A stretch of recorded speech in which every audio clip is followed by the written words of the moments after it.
Yo, yo, yo, welcome to Grappler News, where we drop the beats on the mats in the streets. I'm your host, Steve Hamowen, ready to grapple with the latest and greatest in the world of jiu-jitsu. We're diving deep into the action, so gear up and let's roll with the flow, because the IBJJF No-Gi Pans are about to go. The brackets are here, and they're looking tight, with grapplers from all over, ready to fight. Fort Worth, Texas is where they'll land, chasing that gold, the ultimate brand.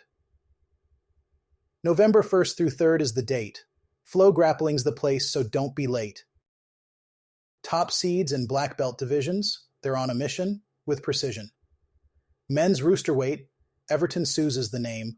Light featherweights, Johnny Ocasio, bringing his A-game. Featherweights got Gianni Grippo. Lightweights Yigit Hane, ready to rip yo.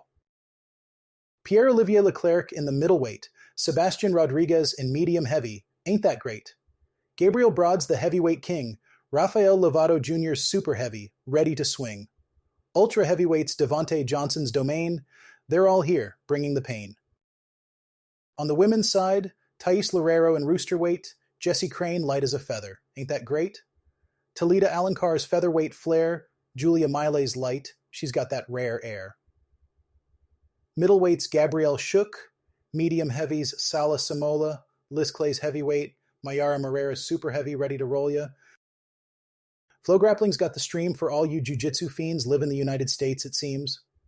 Highlights and news, replays too, all on Flow Sports just for you. So tune in and catch the scene, where the best of the best chase their dream. All right, grappling fans, let's dive into the vibrant world of colored belts at the 2024 IBJJF No-Gi Pans. We've got a list of 17 athletes who are ready to shake things up in Fort Worth, Texas. These are not your everyday grapplers. They're the ones bringing flair and fire to the mats, and they're definitely worth your attention. Kicking off the list, we've got Jordan Butler, a purple belt heavyweight who has already claimed the IBJJF Pan No-Gi champion title twice. He represents Pedigo submission fighting and is known for his dynamic and aggressive style. Right alongside him is Luke Ruffo, another purple belt heavyweight from the same team, fresh off a gold medal win at the IBJJF No-Gi Euros in Italy. Moving down to light featherweight, Anthony Odell is a name to remember. This purple belt from Wagner Rocha Martial Arts is a 2022 IBJJF No-Gi Pans and world champion. Odell recently snagged gold at the ADCC Youth Championship, proving that age is just a number when it comes to skill.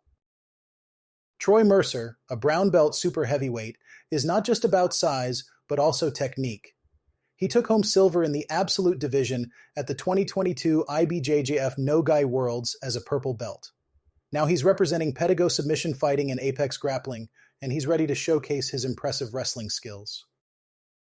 In the middleweight blue belt category, Emma Bruntill is making waves. Transitioning from a stellar wrestling career, she's a two-time NCAA champion and a 2023 senior world team member. Expect her to bring that wrestling dominance to the jiu-jitsu mats, where historically wrestlers have thrived. Corey Dorsey, too, a brown belt middleweight from Team Lloyd Irvin, is poised for a breakout performance. With his brother Elijah Dorsey making headlines in No-Gi, Corey is set to carve out his own legacy this weekend. Dylan Melton, also known as Wheels, is a heavyweight brown belt with Gracie Barra. He's been a fixture in the colored belt ranks, competing under both IBJJF and ADCC rules, and he's ready to make his mark once again. Jacob Bornman, affectionately dubbed Little Jacob, is a purple belt medium heavyweight from Pedigo submission fighting.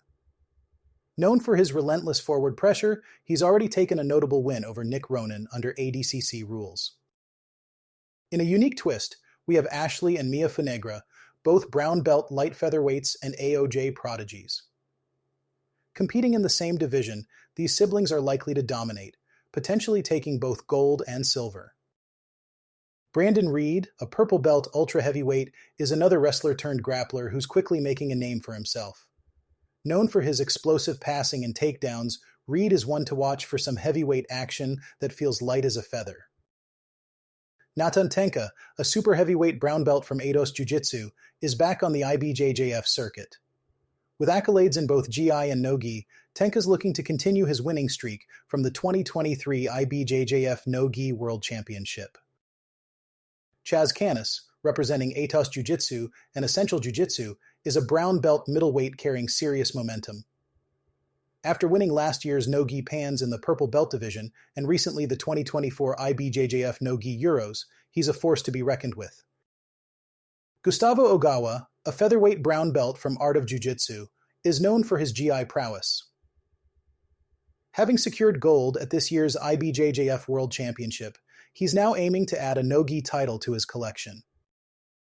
Nora Schultz, a medium heavyweight brown belt, returns as the reigning IBJJF No-Gi Pans champion in both her division and the absolute class. She's a favorite to watch, not just in her weight class, but across the board. Kleber Barboza, a brown belt light featherweight from Dream Art, is known for his relentless pace and flashy submissions. While his no-gi game might be less familiar, his dynamic style promises to entertain. Michael Pixley, a super heavyweight purple belt from PSF, is perhaps the most talked-about competitor in the colored belt ranks. Known for his blue-collar jiu-jitsu and standout performance at ADCC, Pixley is expected to deliver some of the best takedowns of the event. Finally, Achilles Rocha, a heavyweight brown belt, needs little introduction. With a record-setting 15-second armbar at WNO 24, Rocha is on everyone's radar for exciting matches and quick finishes.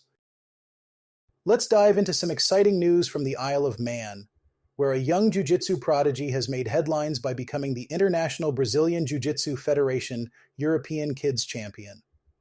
Hanako Henson, representing Summit Grappling Academy, clinched the top spot and a gold medal at the recent IBJJF tournament held in Lisbon last weekend. Henson's journey to the top was not without its challenges. In her semifinal bout, she initially fell behind on points. However, showing true grit and determination, she rallied back, ultimately securing a victory with an impressive armbar submission. Her final match was against a seasoned Brazilian competitor who had a notable height advantage. Despite this, Henson dominated the bout, securing top position and amassing enough points to ensure a win. She concluded the match in spectacular fashion, submitting her opponent before the clock ran out. The success did not stop with Henson, as Summit Grappling Academy celebrated additional victories at the IBJJF Lisbon Open. Mark Purcell, another competitor from the academy, also struck gold. He faced a rigorous semifinal challenge, which he overcame on points. In an interesting twist of the tournament bracket, he encountered the same opponent in the final. With a revised strategy, Purcell dominated the match by executing an early takedown and maintaining top position to secure his gold medal. Adding to the Academy's accolades, Sarah Redmond made a triumphant return to competition after an 18-month hiatus due to a foot injury. Demonstrating her resilience and dedication, she fought her way to a well-earned silver medal. Her coach, Conrad Roberts, praised her for the hard work and determination that led to her impressive comeback performance. It is worth noting that two other members of the Summit Grappling Academy, Haley Curtis and Alan Greenhalgh, had to withdraw from the competition due to injuries. Nevertheless, they contributed significantly by offering coaching assistance throughout the events, showcasing the strong team spirit and camaraderie within the academy.